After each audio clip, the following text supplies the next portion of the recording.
有人告诉过你，我是 INFP， 或者说我的工作让我做了这个测试，我是 INFJ， 知道他们在说什么吗？如果有人听说过这类的缩写，那就可能听说过迈尔斯·布里格斯性格测试，也被称为 MBTI， 这是个众所周知的、常用的、基于荣格人格理论的测试。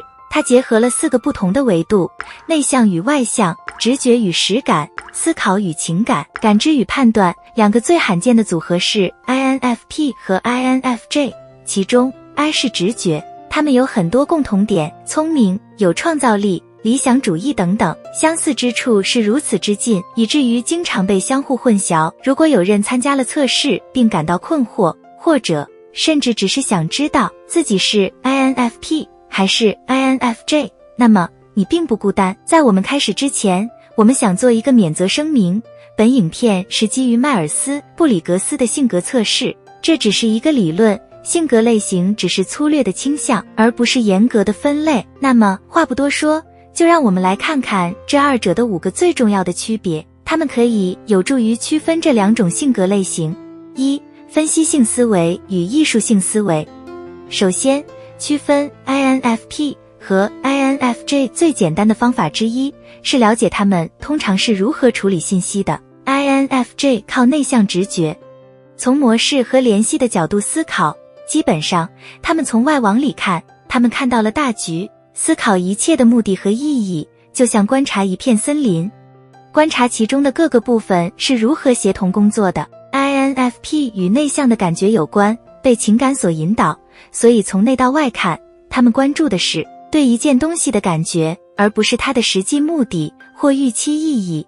他们专注于个人体验，试图按照自己的理想和价值观来组织一切。比如，回到森林，他们观察每一棵单独的树木，并通过它们独特的特征对其进行分类，从而弄清这些特征是如何构成森林的。2、决定性和探索性。做决定看起来像是一件苦差事，还是你想要只是做出决定，然后把任务完成呢？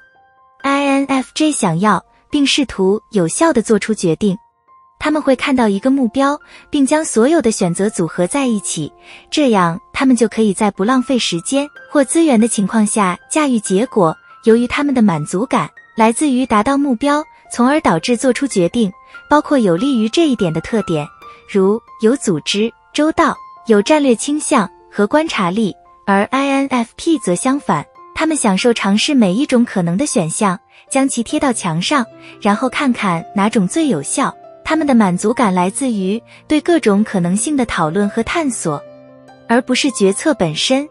3、吸收情绪与镜像情绪。有没有小伙伴像块有同理心的海绵，吸收别人情绪，对别人的体验如此强烈，甚至发现很难分离和确定自己作为一个个体的感受？如果是，那可能是 INFJ。 这使 INFJ 在情感上富有表现力，外表上富有同情心，并且想要帮别人。这种性格适合从事心理治疗、社会工作和咨询等帮助性的职业。 INFP 则正好相反，他们倾向于隐藏自己的情绪，更关注自己的感受，而不是别人的感受。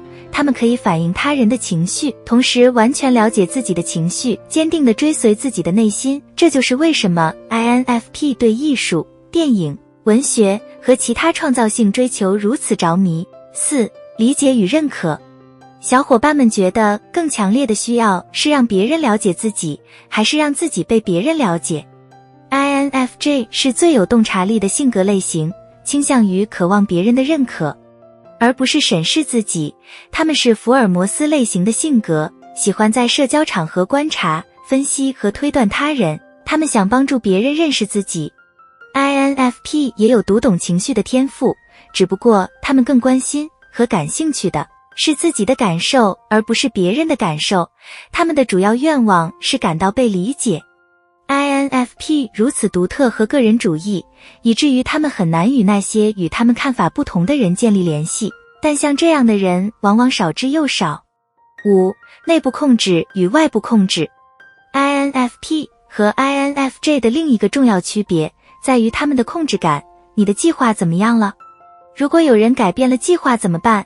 或者不想跟你走，你会作何反应 INFJ 给人的印象是整洁、整齐、井然有序，他们有条理、准时，几乎对每件事都有计划，这让他们感到舒适。